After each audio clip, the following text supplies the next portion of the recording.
El hombre de vestido azul intimidaba. Sentía que su mirada cuestionaba mi pasado y aún más las decisiones que a futuro se labraran. Escondí cuidadosamente su retrato con la firme convicción de dejarlo en un bote de basura a la más cercana oportunidad, pero el olvido se apoderó de mi presente y en la angustiosa espera metí mis manos al bolsillo y retomé nuevamente su recuerdo. No tengo salidas. Una taza de café acompañaba la angustiosa espera, mientras aparecía en la memoria las palabras de mi abuela.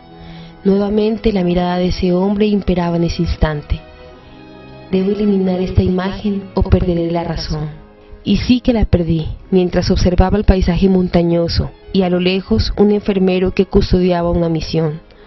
Apareció un maletín a mi derecha, junto a un olor a flores penetrante. Enloquecí. Desenfrenada dejé la imagen en el lugar donde conversé con mis congojas, pero inmediatamente regresé.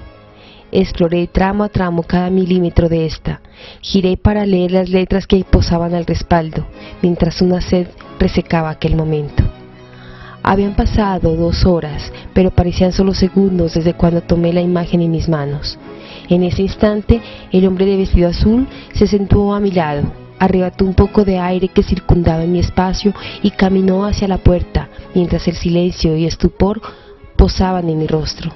Eran las 3 de la mañana y había dormido poco.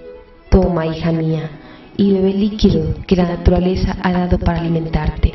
Ojalá pudiera darte algo más para reconstruir lo que en gestación mi cuerpo no te dio. El hombre partió. Mi abuela diría que se fue con Dios.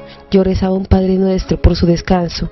Pedía a Él retribuya en la eternidad la bondad terrena de ese ser, aunque sus ojos aún recuerdan una deuda, la de acompañarme en el momento donde la soledad y la desesperanza ahondaban, mientras mi cuerpo se sumergía en la vigilia y en el cansancio.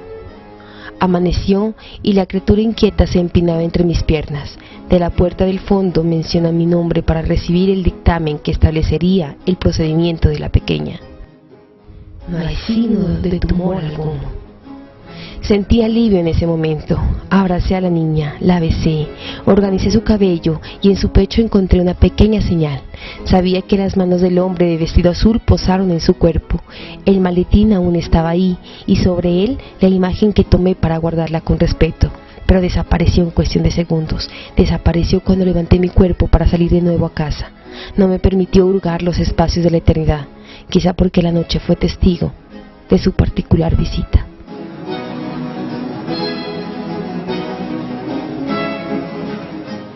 José Gregorio Hernández es uno de los personajes más representativos de Venezuela.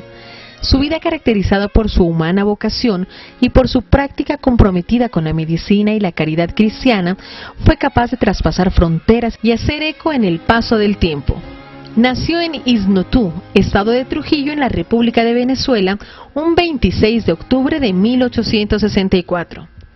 Fue el hijo de Benigno Hernández Manzaneda y Josefa Antonia Cisneros. En José Gregorio Hernández se identifica una fuerte vocación espiritual. Dedicó su vida al desarrollo de la ciencia médica, el saber y el servicio a los más necesitados, apoyado en la oración, la misa diaria y la humildad constante. Hay que clarificar muchas cosas acerca de la vida de Gregorio Hernández. Sé que fue un hombre muy venerable, venezolano, pero que por su don de gentes, igual por su entrega a la comunidad, se ha destacado en Venezuela. En Venezuela es muy querido y se ha extendido como esta fama, sobre todo cuando la gente comenzó ya a decir que él era santo. Eso es una idea popular, ¿no? Todavía falta un proceso. Todavía no se puede decir que él es una persona santa, no ha sido declarado oficialmente, pero que hay que destacar también sus virtudes, su heroísmo y sobre todo la fe, ¿no? Un hombre muy lleno de fe, eso le valoramos. Del doctor Gregorio Hernández ignoro mucho de su vida, pero de lo que algo estoy muy claro es de que fue un hombre como médico que se preocupó por la gente marginada, por la gente pobre, por la gente que vivía en miseria, extendió la mano para ayudarlos como médico, como doctor. Aunque tuvo la intención de incursionar en el sacerdocio, fueron más las dificultades que lo impidieron lograr este propósito. Sin embargo, José Gregorio Hernández decidió llevar un testimonio cristiano y creyente en su labor como médico. Su vida fue el testimonio de una paz alimentada, reflejando en ella una vocación cimentada en las obras de caridad, en un contacto espiritual continuo, aspectos por los cuales ha sido y será recordado. La vida de la persona es excelente. La controversia está en que la religiosidad popular ha dañado un poco, digamos, la vía de canonización de Gregorio Hernández. La fe actúa mucho en cuestiones de lo referente a sanación, ¿no? Porque pues están coadyuvadas en la parte también de la espiritualidad, ¿no? Miro también que pues el santo Gregorio pues era un personaje de Venezuela que hizo la medicina, una medicina dedicada a los pobres, dedicada a los desamparados, dedicada a que no había, él no cobraban honorarios, antes por el contrario, pues si podía hacerlo coayudándole con los medicamentos o las medicinas de ese entonces, lo hacía. Entonces, en base a eso, la gente buscó el refugiarse en una persona espiritual. Están recordando la eficacia de la magia.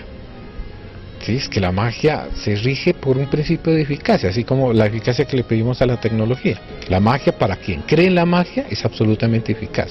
El ritual se desarrollaba de la siguiente forma. Para invocar al José Gregorio Hernández, yo tenía en el techo una estrella de 7 puntas, ¿sí? Colgada a un hilo.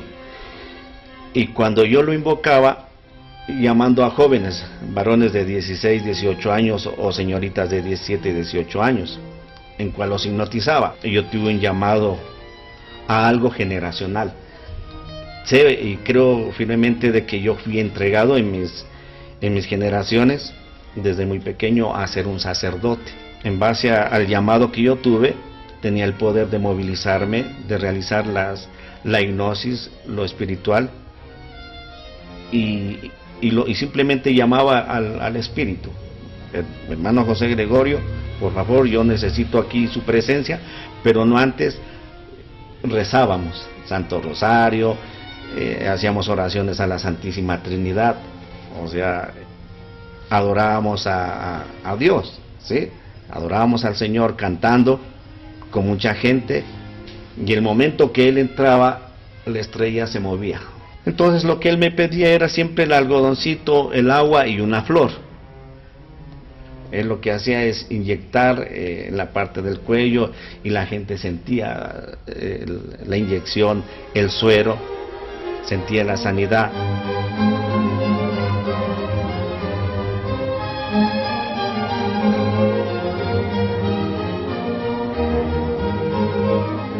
El quinto y último misterio de dolor es la muerte y crucifixión de nuestro Señor Jesucristo. Padre nuestro que estás en los cielos, danos hoy nuestro pan de cada día, perdona nuestras ofensas, como también nosotros perdonamos a los que nos ofenden. Estamos reunidos aquí para invocar la presencia de nuestro siervo de Dios, hermano José Gregorio, que para su intercesión venga a hacer una sanación para todos los que estamos aquí presentes. Esta noche te visito. Para ello tienes que preparar una sábana completamente blanca, cubrirte con ella. Aparte me preparas una mesa con un mantel blanco, me colocas un recipiente de agua.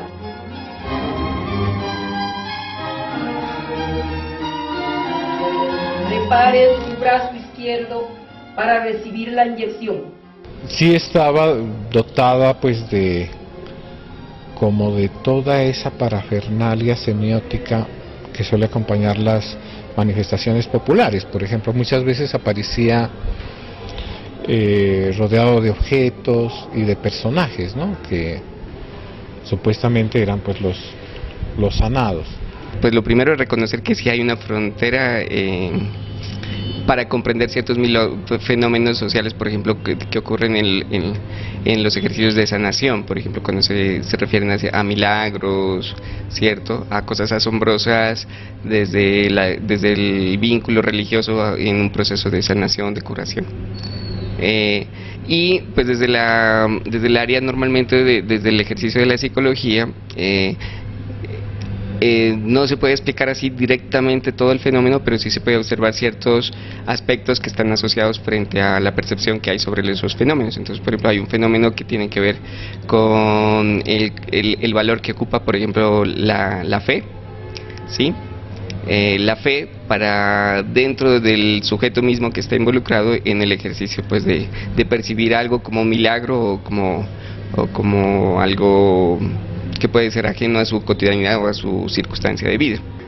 Es tanto, digamos, que la persona cuando tiene un acto de fe tan importante y tan trascendental, se abren unos canales en el cuerpo humano, puede ser a nivel cerebral o a nivel también de la parte endocrinológica, en donde se forman sustancias, enzimas, hormonas, que solamente en ese estado pueden actuar y pueden sanar.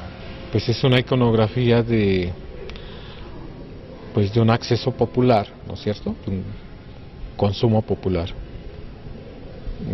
y que parte pues de la recurrencia principalmente, ¿no?, porque es una iconografía recurrente y que va digamos, incrementando su eficacia de comunicación simbólica en la medida en que se va volviendo familiar como imagen. Es lo que pasa con las imágenes religiosas.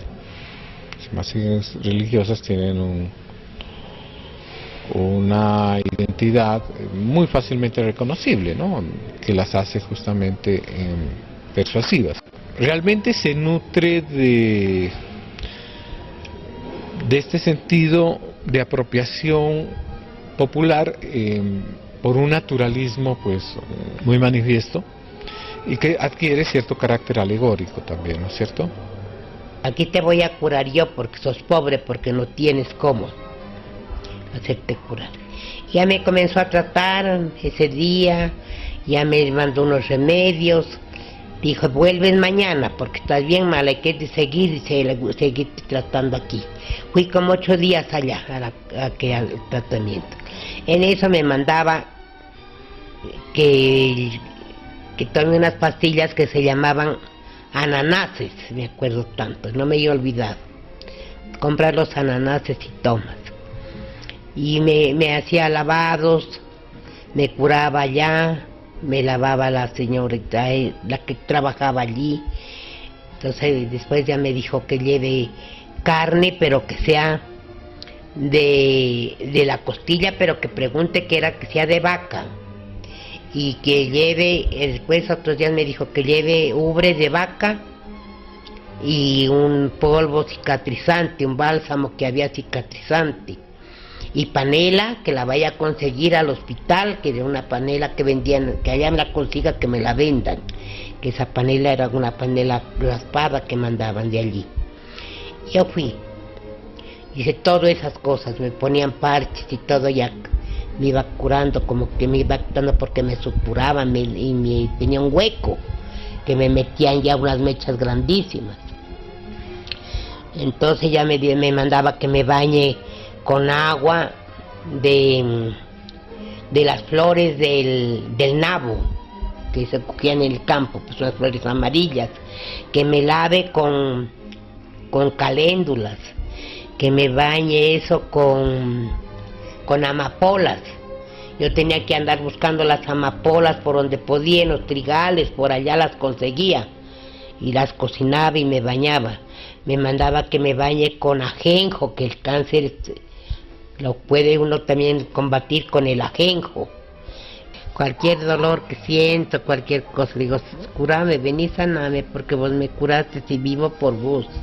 Que voy a decir que no me ha curado, ni tampoco me ha me ha cobrado plata de millonadas de plata, no, pues del cielo también cura, porque cura mejor, diga.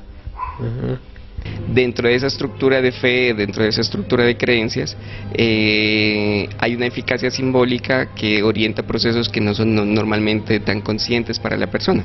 Entonces hay otras dimensiones que están más atravesadas desde lo simbólico y que le van a inferir, por ejemplo, cosas tan poderosas, por ejemplo, tanto de cómo enfermarse, ¿cierto?, como de cómo sanarse. Entonces, lo que se dice desde la psicología es que nuestro sistema cognitivo, social, simbólico es tan fuerte que tenemos la capacidad de nosotros crear nuestras propias enfermedades, ¿sí?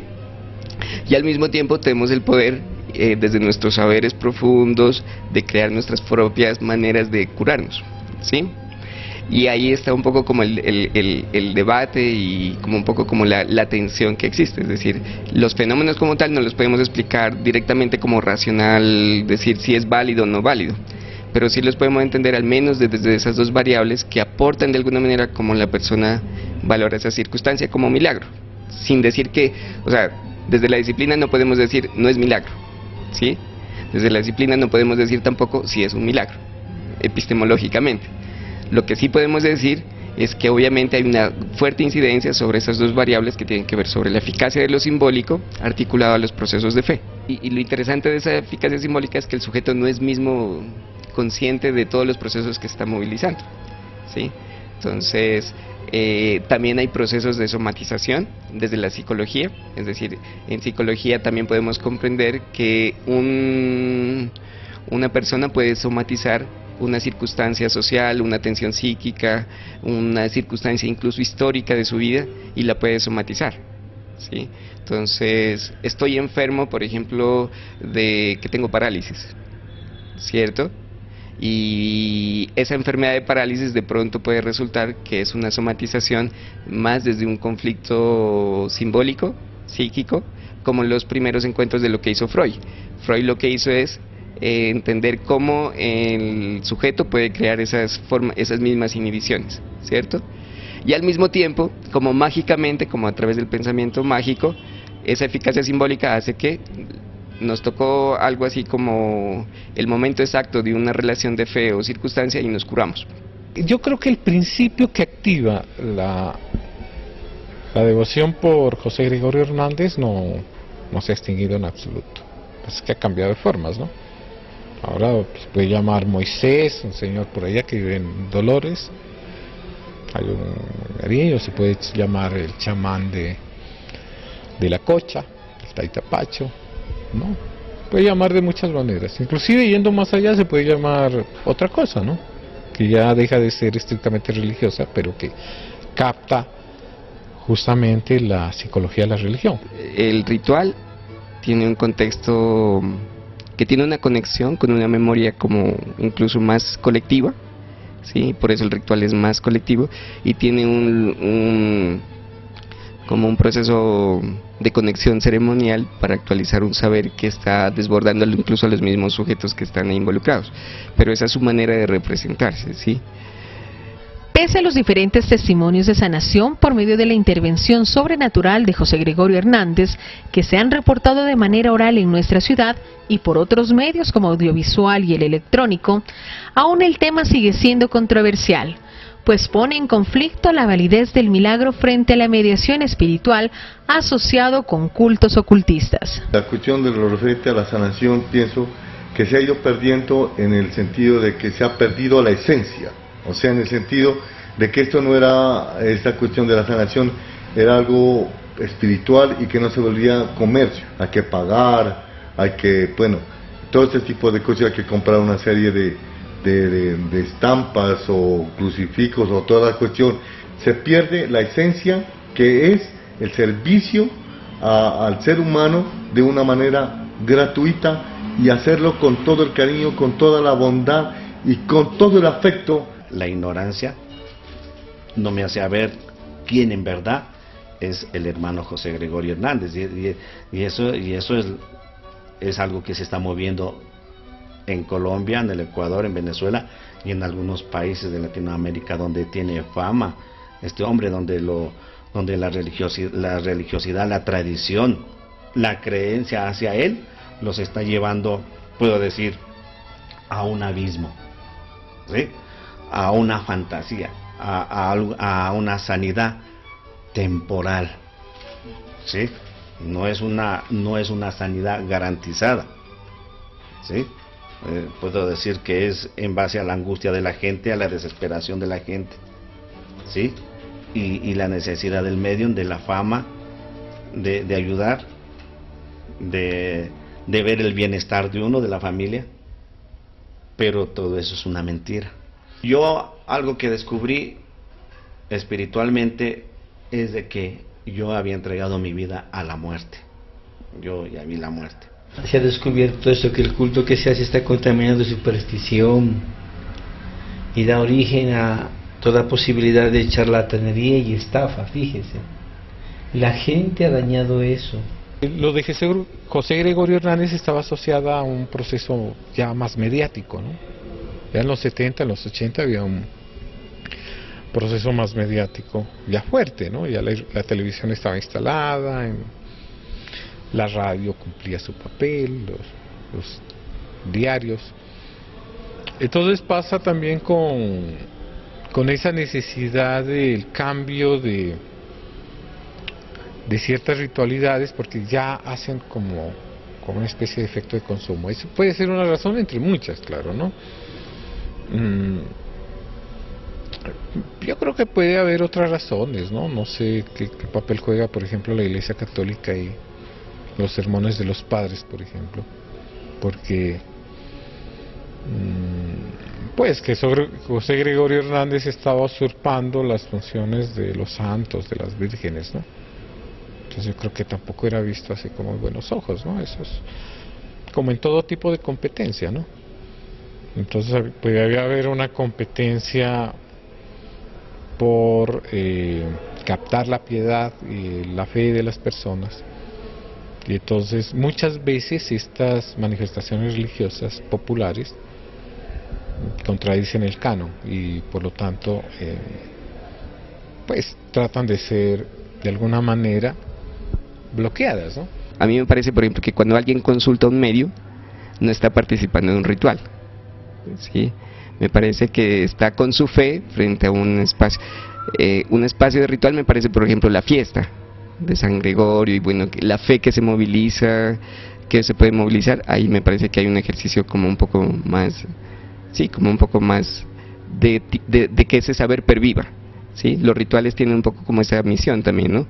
Que esos saberes que están ahí inmersos dentro de una relación, pues pervivan, ¿cierto? Pero lo otro es como la práctica nomás, donde la persona consulta o tiene fe o tiene creencia, y ahí es donde se empieza un poco a desvirtuar la cosa, porque instrumentalmente acudimos a un santo para que nos cure una dolencia o para que nos haga hasta así, pero sin comprender de pronto como que esa conexión con ese ritual nos tiene que transformar también espiritualmente, simbólicamente, culturalmente. A mí me parece que eso es lo que se pierde, ¿sí? El esfuerzo simbólico para comprender el por qué me está curando, ¿sí? Por ejemplo, el esfuerzo simbólico para entender por qué el médico Gregorio Hernández me hizo esta curación, y esa es la parte más difícil. Si la gente solamente se queda con el milagro como tal, pues no le deja comprender muchas cosas a lo mejor de su experiencia de vida, que me parece como más interesante, ¿no? O sea, no solamente es que lo cure, ¿cierto?, sino que lo construya simbólicamente en la cultura, que eso es como la diferencia. Más allá de cualquier manifestación, como seres humanos, nos afirmamos en el lenguaje, y como seres orales, en la palabra materializada en oración y plegaria. No siempre existirán respuestas definitivas a nuestras inquietudes frente a procesos curativos. Tal vez porque más allá del cuestionamiento, es una experiencia particular de confrontación con los propios temores, con las efímeras certezas y con la propia incertidumbre. Somos forjadores de caminos, y la enfermedad abre la posibilidad de contemplar el rostro oculto y conducir a nuestra reconciliación con el mito, dilucidando ahí la posibilidad de escribir nuestra propia sanación. Y hoy más que nunca se ve esa necesidad de magia, es decir, entre más avance la tecnología haya y entre más racionalidad invada los mundos, la magia va a seguir conservando toda su fuerza, ¿no? Que si yo tengo el poder de construir mis síntomas, ¿cierto? Mis dolencias, incluso físicas, ¿cierto? Si yo tengo el poder de construir mis malestares, incluso de somatización, desde lo simbólico también tengo el poder, a través de la relación que tengo, puede ser con mis ancestros, o con mis creencias, o con mi fe, de transmutar eso en un proceso de curación o sanación.